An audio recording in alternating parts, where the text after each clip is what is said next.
Elsewhere around the world, Israel says it has hit Hezbollah targets in Lebanon after 12 children and young adults were killed in a rocket strike in the Israeli-occupied Golan Heights.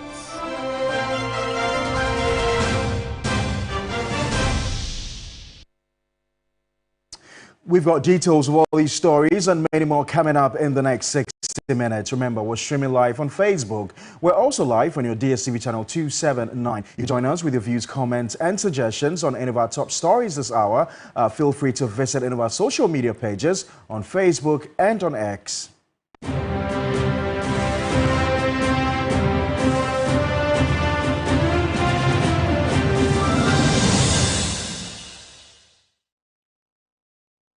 Now, this year is an election year, and we must be proud of ourselves that two illustrious sons of Mamprogu and Yagbon are the two main contenders for Ghana's presidency. This is such a huge responsibility to all of us, and I implore all of you to be of good conduct. Those were the words of the king of Mamprogu during a historic visit by the king of the Gonja Kingdom, Yagbon B. Kunutu Jewu Swale, to the Mamprogu Kingdom. Christopher Maku has more in the following report. The visit is the second of its kind by the Yagbonwura since ascending to the high kings of the Gonja Kingdom. An enthusiastic crowd of chiefs and kinsmen of both Mamprogu and the Gonja Kingdoms converged in Nalergu to showcase their beautiful cultures and centuries of friendship. The king of Mamprogu, Nairi Na Bohagu Mahami Abdullahi Shariga, applauded the Yagbonwura for his visit. He called for a dialogue to end the over a decade land dispute between Gonjas and Mamprosis at Lukula, which has claimed some lives. The boundary dispute between the two kingdoms has always been a sensitive issue, but it is through dialogue and cooperation that we can find a lasting solution.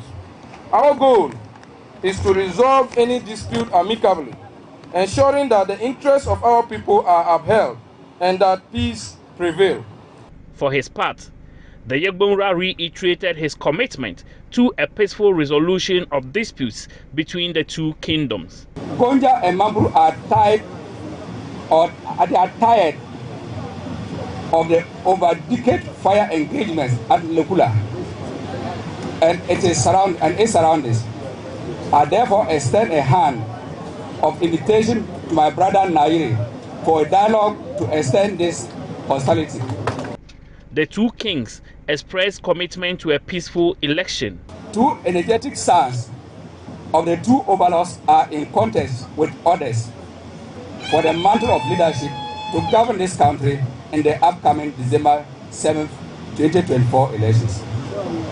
Your Royal Highness, permit me to use this medium to advise our sons and daughters in all political parties contesting this year's election to do so in a manner that will not negatively affect the peace we are all enjoying in this country.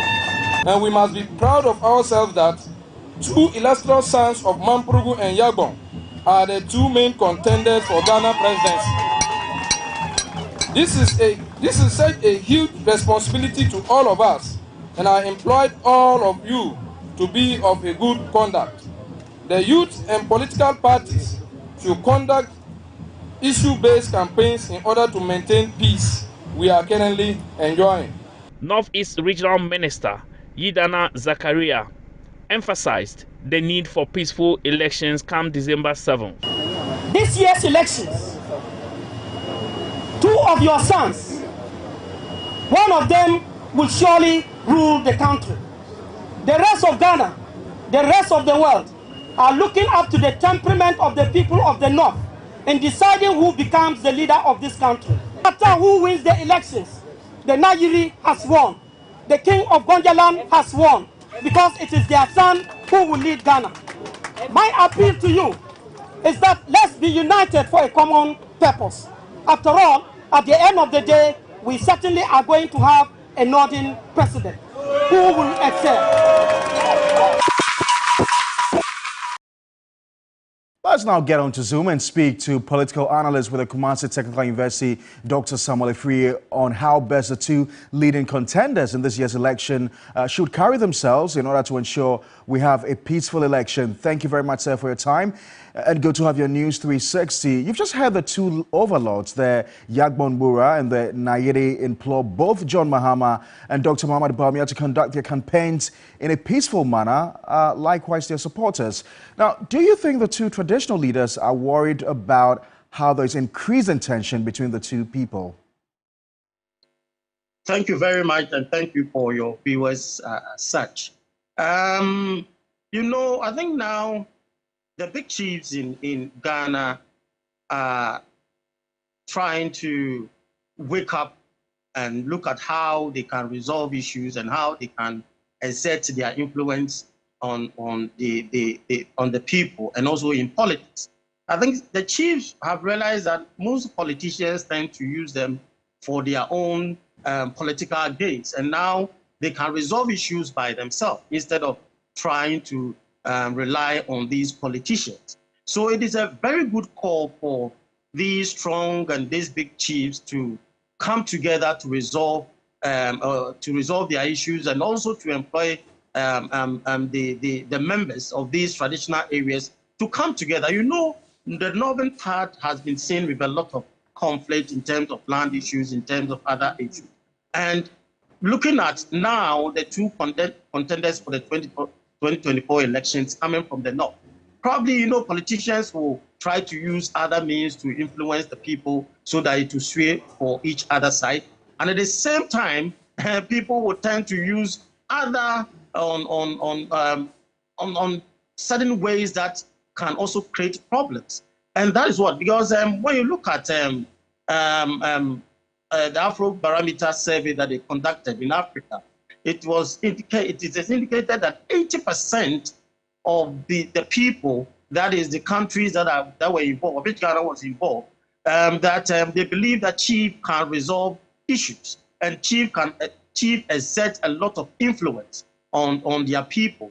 So it behoves on now the chiefs to wake up and also to warn or to caution these kind of political influence to cause problems and conflicts in their traditional area. Nowadays, you see that Asante Hine and other big chiefs are also moving around. I think now the chiefs are waking up to resolve issues about themselves and also to let the politicians know that they cannot use them, and also tell them, because they have a lot of control and they have power. In Ghana, people believe that politicians, that is the chiefs, are powerful in terms of promoting and resolving peace and also conflict as well. That is resolving local conflict. So it is a very good call, and we will urge all the other areas. It's very, very critical, especially when it comes to the north. And I think it's a very good call. And all the northerners are supposed to come together, because no matter what, at the end of the day, a northerner will be the president. And it will go to the northern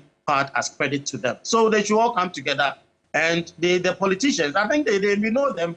When it comes to the elections and getting closer, you use maybe using unsavory kind of language, and it will be so much harsh, especially these politicians, and it might cause a lot of conflict, and that might be a problem to all of us, especially the northern and also Ghanaians in general. So it's a very good call, and I'll urge that the chief have really done well, and they need to be applauded on such grounds.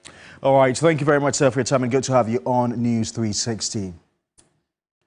And now, the flag bearer of the NDC, John Dramani Mahama, has affirmed his resolve to be a truthful and selfless leader when voted in power by Ghanaians come December 2024, whilst promising to develop a banking scheme to support 1 million women. The flag bearer of the NDC and his running mate say they will leave no stone unturned in their bid to wrestle power from the ruling NPP. Here's a report by Komla Kluche.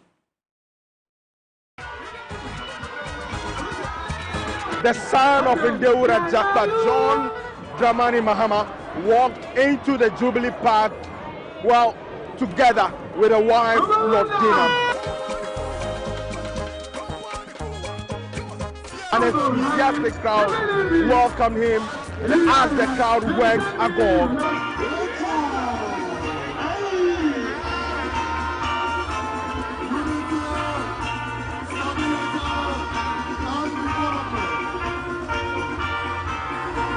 several speakers had to take a dig at the governing New Patriotic Party over its bad leadership and how they have been able to plunge the country into what has been described as an economic mess. I can assure you that with His Excellency John Dramani Mahama at the helm, you are not going to see the president at the two-toll lane selling mobile phones for 1 cedi, 2 cedi. It's not going to be easy taking them out. The reason is simple. They know that once they are out, this time around, punishment will follow them. They know that they will be prosecuted. They know that their corruption, their greed, their destruction of the country will be punished. Well, for the running mate, Professor Nana Jimmy-Pokwajiman, the NDC is targeting especially women to make a change in their lives. This bank is to serve the interest, is to ensure that we can reach as many women as possible. Some need a small amount of money, as I say. So how will this bank operate without a collateral? The bank will operate by looking at the amount of money the woman needs, and we've already targeted 1 million women to benefit from it.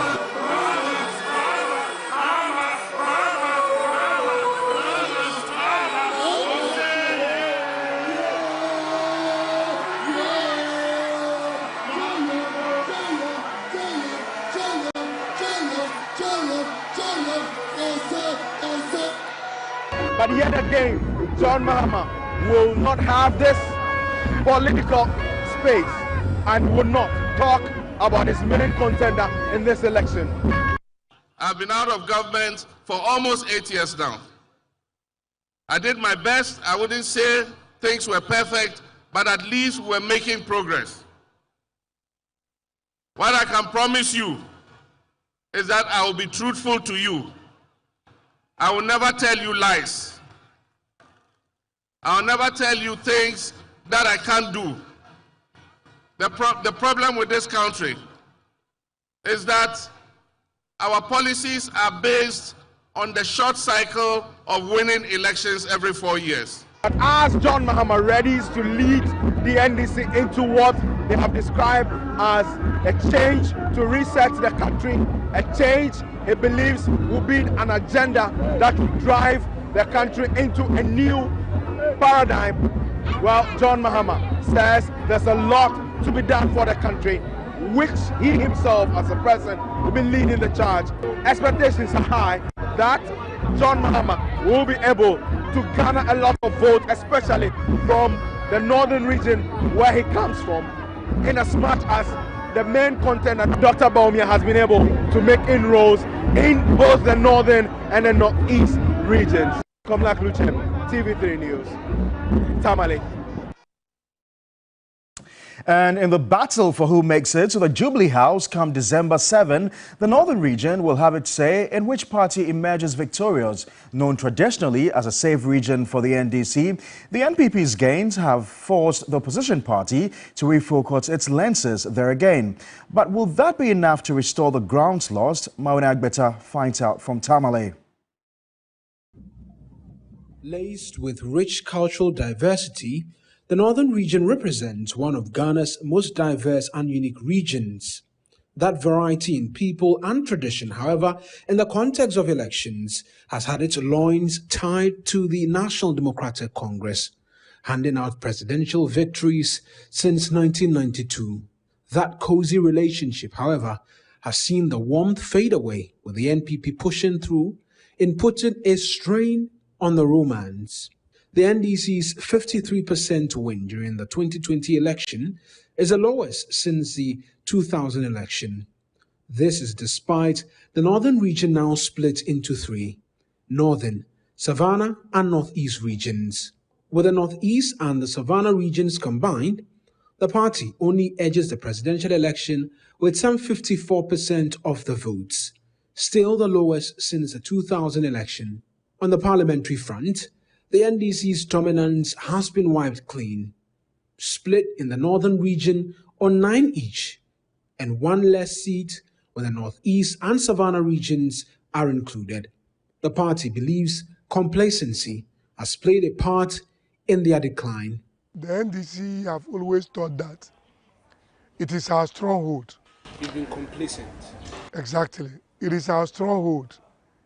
The people will vote for us always. While the MPP had recognized there's a weaker area and they needed to put in place a certain form of hard work, a strategy to see how they can make inroads. A reason the party launched its campaign in Tamale. Secretary of the party in the northern region believes they have more than what it takes to regain the lost grounds. We should be able to win minimum 14 seats, and that is clearly doable. But our target is to win all the 18 seats because they are all winnable. We have mapped up strategies to get out there in the field. Our men are every day on the ground. That is why, if you observe, every genuine survey that is done regarding election 2024 in Northern Region puts the NDC way ahead of the MPP. But has the campaign launch done enough for the umbrella party? We were trying MPP to see, and now we tried them. We see that they can't do anything for Ghanaians.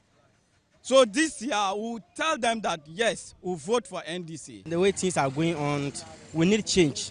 We need change. It's not just about NDC MPP, but any government that comes, but it shouldn't be MPP again. As we generally say, so we are looking at our situation this time, and then we'll know where to go. I think still MPP will make a big remark here. The way the things are, it's like MPP has an edge. The reason being that looking at what they did yesterday, there are no elders among them, and the team was so down. We are suffering. They can't make it again. You don't think the NPP has a chance? No, I don't think so. I don't think. Because the way I'm hearing from my colleagues, I don't think. For political analyst Dr. Samuel Ifriye, winning the northern region will decide the outcome of the December elections. Anyone that wins the northern sector probably might win the seat, that is the election for 2024. So the battle of the north is a pillar in this year's election, and it will be very, very, very highly competitive to be contested. At the heart of this bustling part of the country, Tamale in the northern region, the indigents here are very much aware that they will be at the heart of the outcome of the December elections. Having stayed loyal to the opposition NDC since the inception of the Fourth Republic, the inroads made by the governing New Patriotic Party makes for an interesting watch what the outcome of the December election will be. But as we've heard, it remains a keen contest. Eric Mawina-Egbeta, TV3 News, Tamale in the northern region. In some more politics this evening, former Deputy Minister of Finance and Member of Parliament for Obuasi West constituency, Kweku Kwarteng, says the ruling NPP risks losing the 2024 elections if it refuses to concede that it has partially failed in addressing the challenges facing Ghanaians. Speaking to TV3 on News Central earlier, Kweku Kwarteng said Ghanaians will only vote for a political party that commits to changing the narrative by putting the interest of Ghanaians first. And so far, I don't get an impression that this election is just going to be spending and spending. I think what it will take to really get the mandate of Ghanaians renewed is to be candid about our own failures in the past as politicians, to accept the role we as NPP have played in that failure, and to commit that going forward, life would be different. And if we are able to demonstrate within the 4 months that we really, because some of the changes would require constitutional amendments, some of the things we are putting forward would require legislative changes, but we need to demonstrate clearly that we understand where we are as a country, that we intend to chart a different path. I am confident that if we do that credibly, Ghanaians will renew our mandate. It does not help when we turn this into NPP, NDC, NPP, NDC. If this country collapses, it collapses on the heads of all of us. What we're saying is that there has been a certain political culture of managing this country from independence. That culture is not helping us, and we have seen our country go to the IMF 17 times. It is a failure and a shame on the part of all of us, and I think we should all just come together and to say never again, and that going forward, things will be different. If we are going to turn this conversation into the traditional NPP, NDC, people are going to be defensive. Nobody now wants to solve the problem. Nobody wants to concede. But if we put Ghana first and decide that going forward, we are drawing a different path and that we intend to leave a better Ghana for our children, then we can come together, get a political consensus that will allow the changes to be.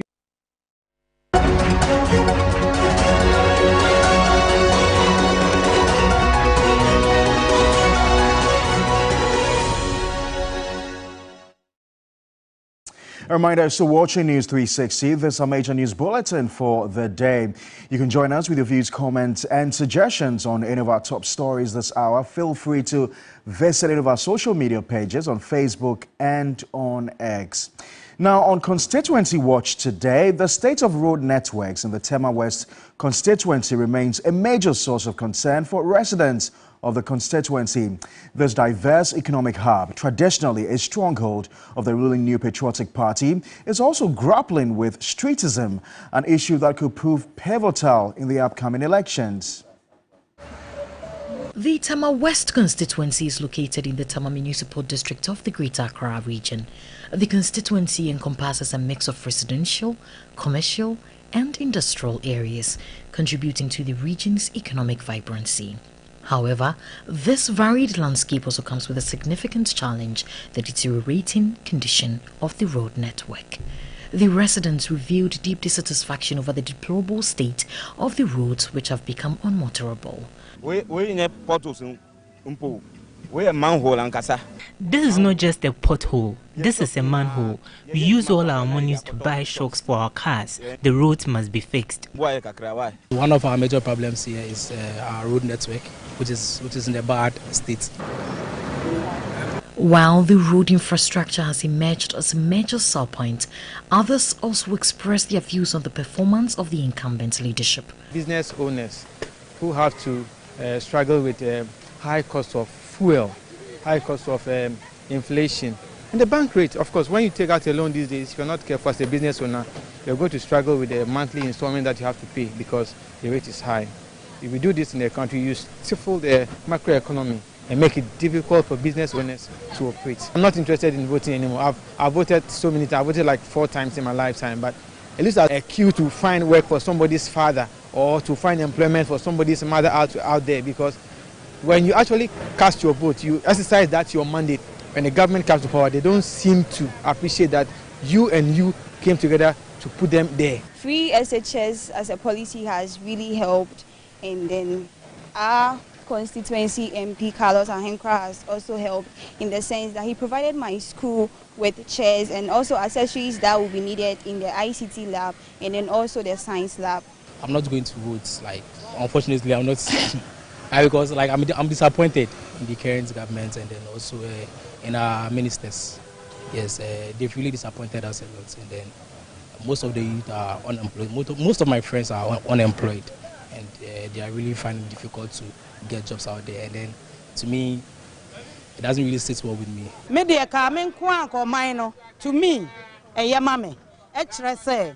I think the country is doing well because my 2 children have completed SHS due to the free SHS policy. I am a strong NPP, but I can confidently say that the country isn't doing well. The free SHS has helped us all, but there is no money in the system.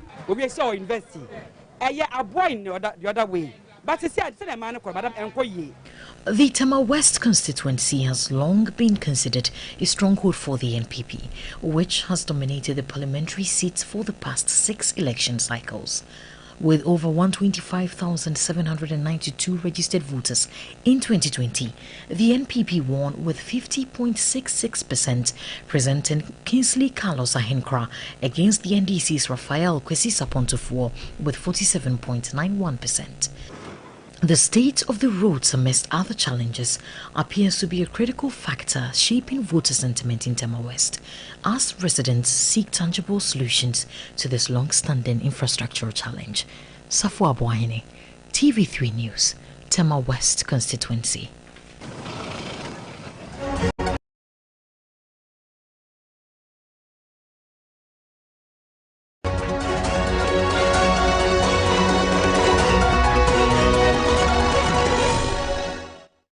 Away from Constituency Watch, the fate of some 60 households is in jeopardy as the commencement of Phase 3 of the Appiatse redevelopment project. It's yet to be determined. Meanwhile, location of the houses from the first phase still hangs as weeds have overgrown in the yet-to-be-occupied facility. Irama Smith has more in the following report. It's almost 4 months after the Vice President and flag bearer of the New Patriotic Party, Dr. Mahmoud Bawumia, and the Lands Minister Samuel Abujinapo joined the traditional authorities at Bepo to commission the Phase 1 and cut sod for the third phase of the Appiatse redevelopment project. But after the pomp and pageantry, nothing has changed. The completed Phase 1 remains empty. On our visit to Appiatse on Thursday, July 25, weeds were gradually taking over some of the buildings. Wirings on some of them had been removed, whilst the doors of about 20 houses were yet to be fixed. On the other hand, those in Phase 2 are without electricity. Light, no, a problem. I need light. Me, I'm making no say. Meteha. So metisumu. Electricity is a big challenge. I live in darkness here. Government has done part and we have equally supported. But what is left now is bits and pieces. They say they need an earth wire to connect us, but it is not forthcoming. Meanwhile, about 68 households who were categorized into the third phase are stranded. They say after the sword-cutting ceremony, everything seems to be at a standstill, and several letters to the board have received no response. The most worrying part is that after the commission, nobody has come to speak to us, as if we have been left behind. And actually, we have been left behind. So they should speak to us. We want to hear from them. Even we have written letters requesting that they should show us the site for the Phase 3. We don't know the site. Then we are now saying that if we don't know the site and we have written letters and we are not getting a response, then we all came together and requested that they should give our money to us so that we can do our own project. We are under Phase 3, the buildings that were totally destroyed. But till now, we have been abandoned. They are threatening to demonstrate if the board fails to listen to their plea. What we are deciding right now is that we are going to organize a press conference. And after a press conference, if we don't hear anything, we are going to do a demonstration, very big one. So that we are going to do a legal one, which will bring what we need from them. Attempts to speak to the municipal chief executive and chairman of the local committee of the redevelopment, Dr. Isaac Dasmani, have so far proven futile. Irama Smith, TV3 News, Appiatse. And about 296 million people worldwide have been infected with hepatitis B, with 1.5 million new infections annually. The disease poses as a public health threat, but awareness creation in Ghana seems minimal. Ahead of the World Hepatitis Awareness Day on July 28th, the Ablekuma North Municipal Health Directorate, in partnership with the Rotary Club of Accra Cantonment East, organized a health screening and vaccination for constituents. Acting Director for Technical Coordination at the Ministry of Health, Hafiz Adams, explained the initiative government has put in place to help raise awareness. As part of our efforts to meet, we have captured it and we have launched essential medicine that will include, treatment of hepatitis. We are also dedicating funds to support the help that we are getting from Egypt,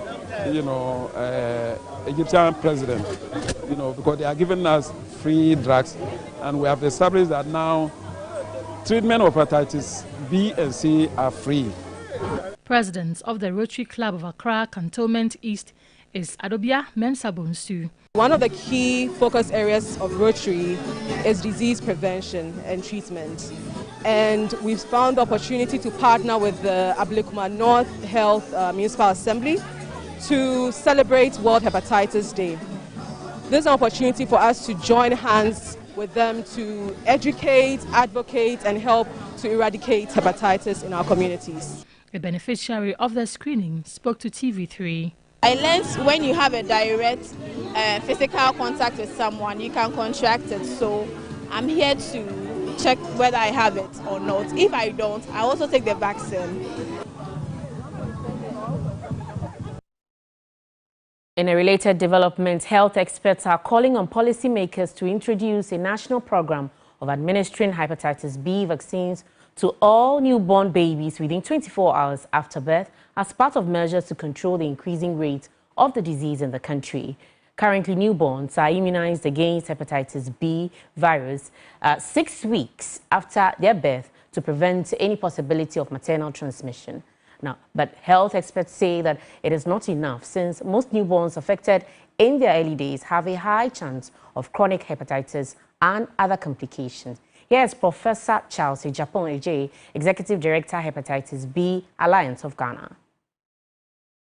It really takes us to the conversation of why this year's team is very important. For me, the team highlights the urgent need for swift measures and investment to respond to the burden of our hepatitis in Ghana. We haven't done well when it comes to prevention of mother-to-child transmission because as we speak now, as a country, we don't have a national program for hepatitis prevention using the birth dose vaccine, and that is giving the hepatitis B vaccine to newborns within 24 hours. Again, in terms of the treatment of hepatitis C, I would say that we are doing well, and I want to commend the government and also the WHO and Egypt government because as of March 2023, we have free treatment for hepatitis C for the affected population, and this treatment can be accessed from all tertiary and regional hospitals across the country. Okay. The only cost that is to be borne by the patient is the viral load and some few other tests, which we feel that the government can still invest or possibly consider absorbing the cost so that it can be very open and every individual who is living with hepatitis C can get a free treatment. Reminder, so watching News 360, our major news bulletin for the day. We're going to go for a quick break. We've got some more stories coming your way.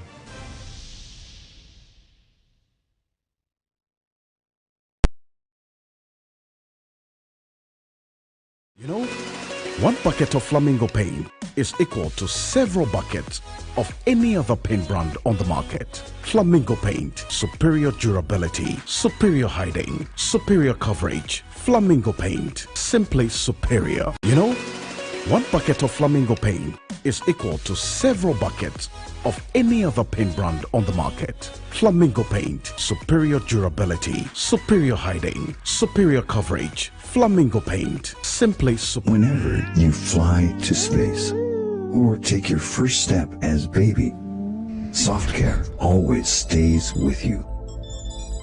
New Soft Care Space Series is rooted from space technology. Keeps you dry and comfortable for 12 hours long. Offers you the most effective protection during your space journey. Soft Care. Protect your leap. You dey sleep. That's Madina.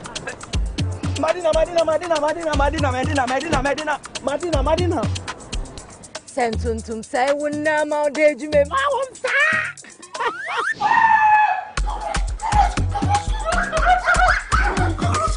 Efrema bema Daniel ba. Ma wonsa.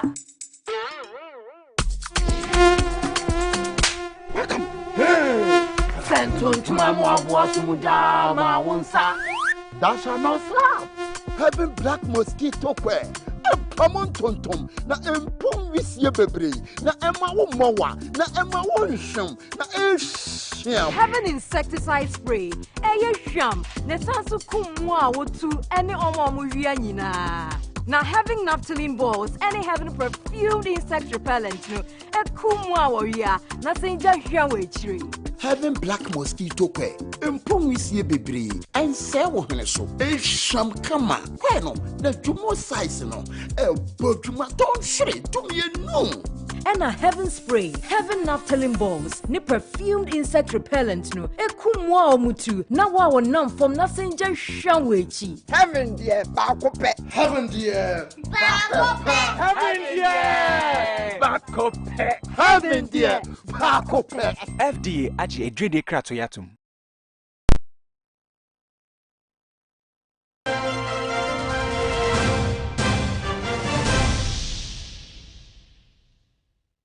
Thank you for staying with us. To some more news this evening, many pedestrians are still not using the footbridges at Medina and Adenta in Accra, exposing their lives to danger. Despite several knockdowns and deaths that resulted in demonstrations for these footbridges, people say they prefer using speedways and unauthorized routes due to convenience. The Medina Municipal Assembly is racing against time to introduce bylaws to deal with the menace. Here's a report by Christian Yale. Footbridges on the 6-kilometer Medina-Adenton highway became necessary after violent protest by residents. The death of a female first-year student of the West African Senior High School in 2018 ignited series of riots by residents. Government subsequently completed the bridges for pedestrian usage, but for years now, many pedestrians do not use the bridges. This is very risky. You see her crossing the road with those kids, those toddlers, which is very risky. Anything at all can happen, but she is not bothered about it.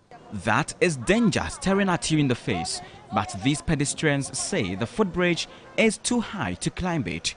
They want a shortcut. It's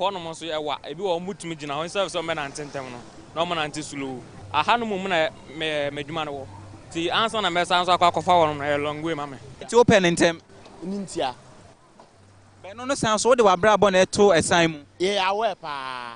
Using the overhead is not a small job. I've tried it several times, especially when you are carrying something on your head.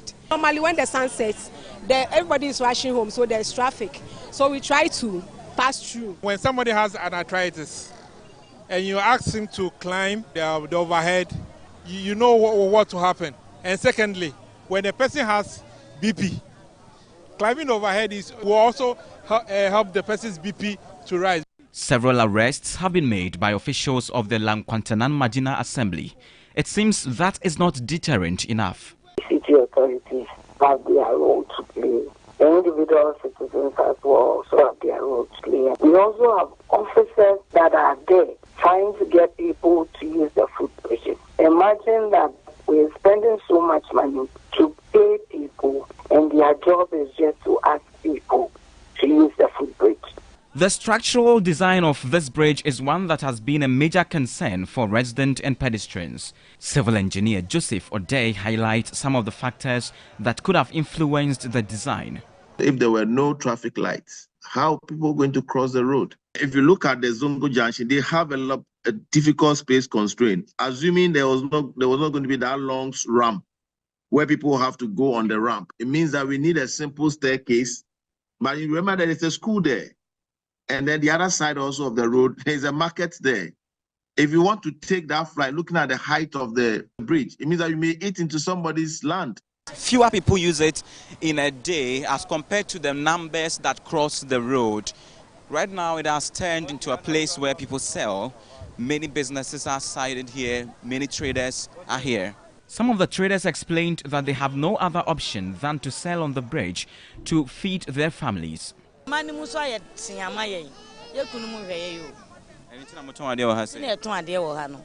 we say we will sell for here, that's why you know if you pass you.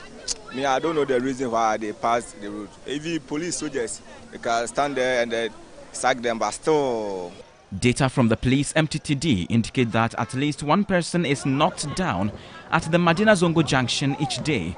This is a major concern for the assembly. The knockdowns have not stopped.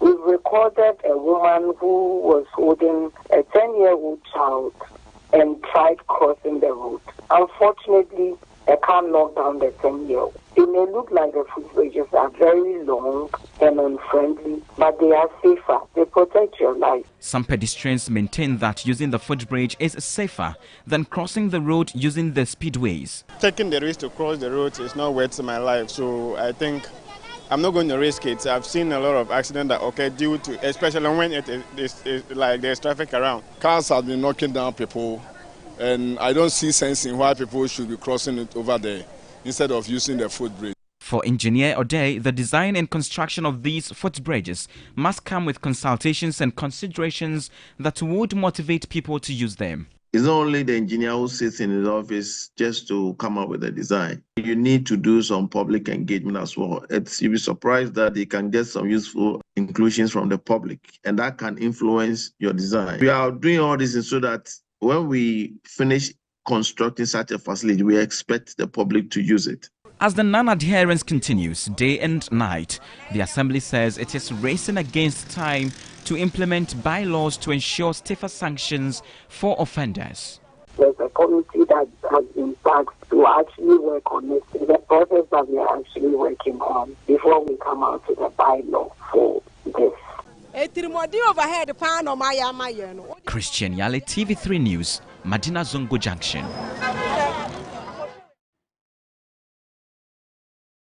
Now, 2022 Ghana's most beautiful queen, Dahamani, has facilitated the completion of the surgery of Donko Grace, who is suffering from chronic leg ulcer. Her timely intervention saved the life of Donko Grace, who successfully underwent surgery at the Tamale Teaching Hospital. Viewers are advised the pictures in this story may be disturbing. Leg ulcer is a long-lasting chronic sore that takes more than 4 to 6 weeks to heal. It usually develops on the inside of the leg, just above the ankle. Donko Grace has been battling this condition for the past 6 months. Realizing her situation was becoming worse, she traveled from Chiana Paga in the Upper East region to Tamale Teaching Hospital with the hope of getting assistance to undergo surgery. After several weeks of sleeping at the OPD of the hospital, she confronted one Dr. Rhoda, who opted to help her. 2022 GMB Queen Tunteya Dahamani was contacted for support. According to Quinteya, she was touched by the story of Madam Grace and immediately began to appeal for funds through her Tunteya Dahamani Foundation to raise the surgery amount of 10,600 cedis. I was moved to make sure that I solicit for funds to come to her aid. And so her surgery here is going to cost 10,700 Ghana cedis. And by the grace of God and the good people of Ghana, we have been able to raise these funds. We raised these funds in a very short period. Thank you so much to everyone who continuously support the Tunteya Dahamani Foundation. Donko Grace expressed gratitude to the Tunteya Dahamani Foundation. This is News 360. We have some sports news coming up next. Please stay with us.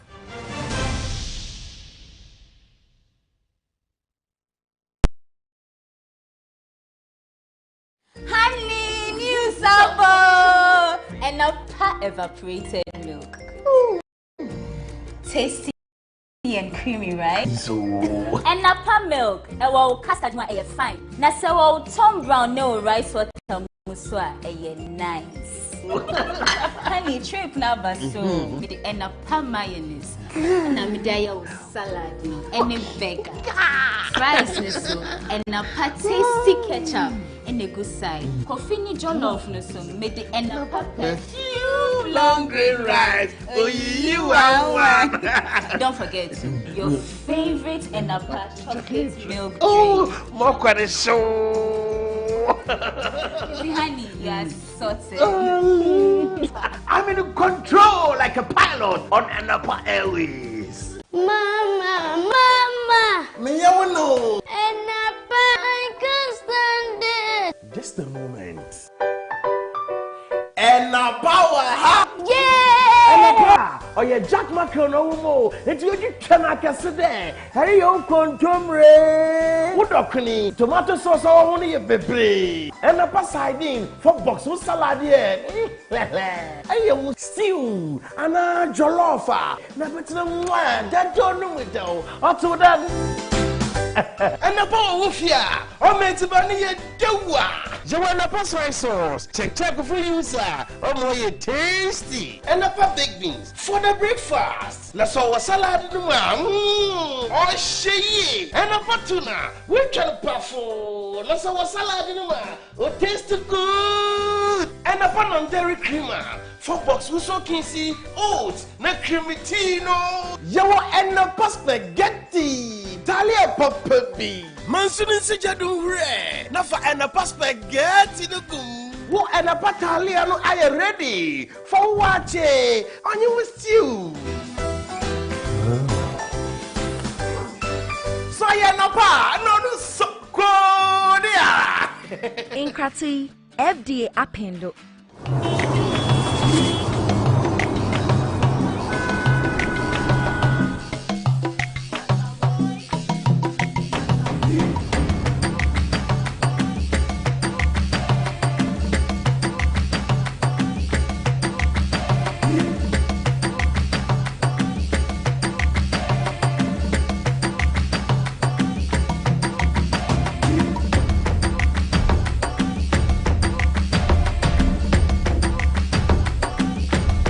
The new GTP New Style Collection, created to celebrate our identity as Ghanaians. I am made in Ghana. Me free Ghana.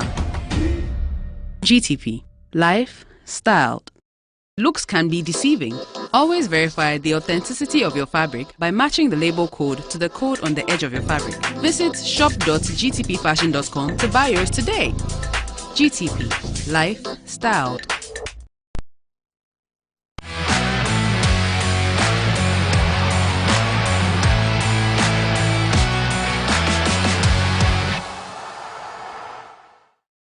Hello, good evening. Let's do sports news now here on News 360. My name is Yakubu-Halid. Now we are still in the Olympic spirit because after a colorful opening ceremony in Paris, we spoke to some colleagues here in Media General who shared their expectations going into the games.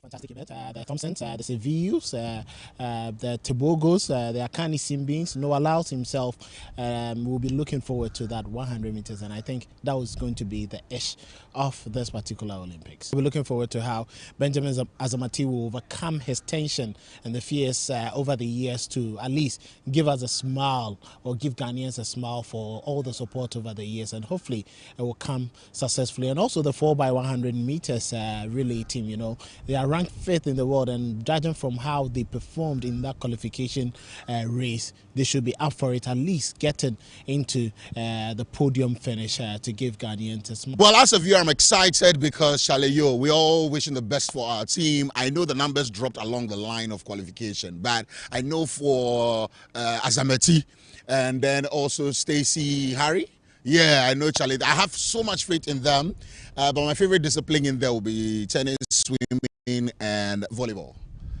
For that one day, I want to see how far we go for lift, fly high, the flag of Ghana. I think the breakdancing event is making its debut at the competition. I just want to see, you know, how it would be like seeing different countries dance and how they'll be judged. It's one thing that intrigues me about this Olympics, and I'll be looking forward to it. For the Ghanaian contingent, I think I'll be expecting a lot from the relay team.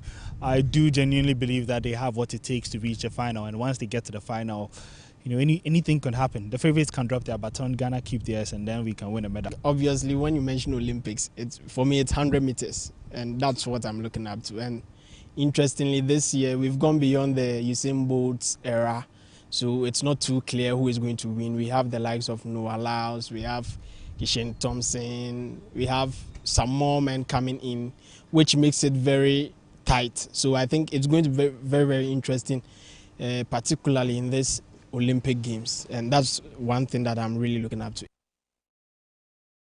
Well, yeah, there's some of our colleagues here at Media General sharing their thoughts on the Olympic Games and what their expectations are. Now to some more stories, and Rafa Nadal set up a tantalizing second-round contest with old foe after coming through his opening Olympic singles match. Nadal, who's from Spain and 38 years old, had cast doubts on whether he would be able to play against Hungary's Martin Fucsovics because of a thigh injury. But the 2008 gold medalist had enough to see off Fucsovics in a 6-1, 4-6, 6-4 win.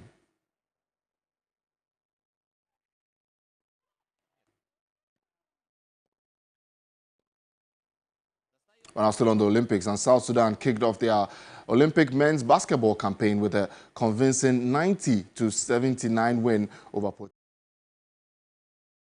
Also defeated China at 90-89 in overtime in Group A at the Pierre Mauroy Stadium. Puerto Rico dominated the first half with an impressive display of shooting, and Jordan Howard hitting three-pointers to give them a 6-point lead at the end of the second quarter.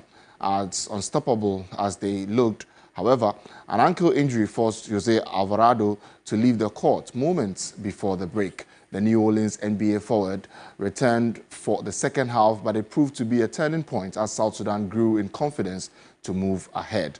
Carlick Jones led the African team's comeback with 19 points.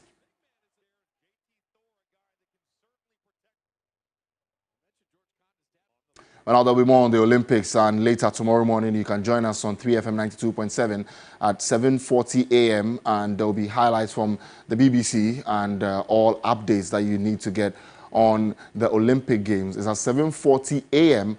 every weekday, and it's from July 29th to the 11th of August, and we're bringing you quality Olympics content.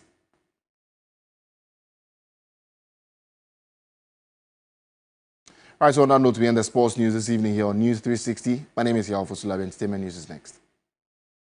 Entertainment News segment is powered by 3 Entertainment.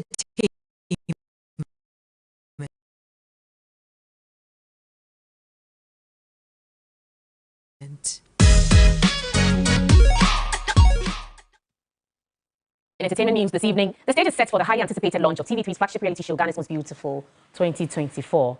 After an intense selection process, 16 stunning, intelligent, and graceful contestants have been chosen to compete in this year's edition. We have Noella Donko at the venue where the grand launch is happening to give us more details.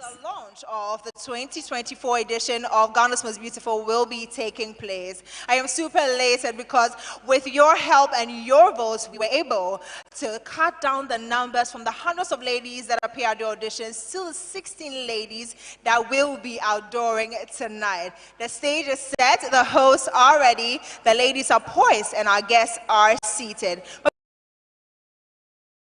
Before we get into the main show, for you to see the ladies that you chose to represent your various regions, I have some guests that I'll be interacting with and having a little chit chat with before we get into the show proper. So I have my first guest. He goes by the name Arnold Asafo AJ, and he happened to be very well, thank you. Now, I mean, you were there, through the selection process, and tonight you get to see the 16 ladies that have been chosen. What are you looking forward to? I mean, from the audition and now coming to see the ladies, what are some of the things that you're looking out for? Well, I've got a bit of an advantage because I was part of the selection process, so I know what is coming on board. The selection this year is absolutely brilliant. We've had some very, very, very good people come and present themselves, and they're ready. So it's time for the rest of the world to see who they are and what they're capable of doing. Wonderful. But if you have to send a message out to the ladies, just give them a little bit of encouragement as they come out. What is that going to be? Relax. Okay. Just relax. Be yourself. Don't pretend. And make sure you present your best. Okay, most definitely. Thank you so much, and do enjoy the show. Thank you. I have another guest that will be joining me pretty shortly. Now, some 4 years ago, she happened to be on the stage as well, and this time she gets to sit among the crowd and see the ladies that are going to be represented tonight. Nadede. Hey, Queen. Hey. How you doing? You're looking good, fine, by the way. Thank you. Thank you. Thank you so much. Wonderful. Like I said earlier, tonight you get to sit on the other side. I know. First of all, does it bring back any memories from 4 years ago? It definitely does. It definitely does. I mean, I understand the tension, the nervousness before the show, and I can only imagine what the ladies are going through right now. But it's also really exciting, so I can't wait to see what they have for us. What are you looking forward to tonight? I'm hoping to be entertained and educated. For me, these are the two most important elements in the stage performances for Ghana's Most Beautiful. So that's what I'm looking forward to. And I'm just hoping to have fun. Now, finally, having been through this, drop some gems for the ladies as they come up. I think they should just have fun. They just have fun, but just keep in mind that people are looking up to them, hoping to get some useful information and entertaining acts. So they should ensure to bring that out. But most importantly, have fun. Well, you heard it from the queen. She says, make sure you're having fun, but make sure that people are watching you, and you know that as well. Thank you so much. Do enjoy the show. Thank you. Well, there you have it. Right at 8 p.m. on TV3, we go live right from the Kwame Nkrumah Memorial Park. So if you voted for one of the ladies, well, make sure you tune in and see the lady that you have chosen to represent your region. Well, that's it from me right here. My name is Noella Donko. Do enjoy the show. Make sure you don't go anywhere. He's a warrior. The show starts exactly at 8 p.m. right after the news. Don't miss it. Let's now do some international news. Israel says it has hit Hezbollah targets in Lebanon after 12 children and young adults were killed in a rocket strike while playing football in the Israeli-occupied Golan Heights. The country's air force has blamed the Iran-backed militant group for Saturday's strike on the Druze town of Majdal Shams, but Hezbollah has strongly denied any involvement. Early on Sunday, the Israeli Defense Forces IDF said it had conducted airstrikes against 7 Hezbollah targets deep inside Lebanese territory. It is unclear whether there were any casualties. An enormous wildfire has grown by 8 square miles an hour as it spreads across parts of Northern California.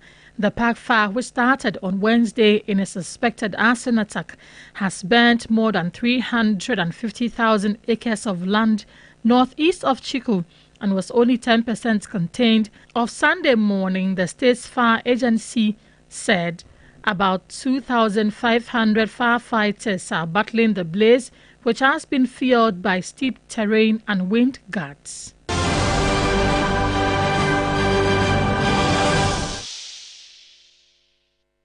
Right, so on your screens right now is a QR code. Kindly pick your smartphones and scan the code. It will take you to our exclusive WhatsApp channel for 3 News, and that's where you find everything news from us here on TV3, from our news code cards to videos and details of events as they happen. It's a 3 News channel on WhatsApp. Do well to scan and follow to get the latest updates here on TV3.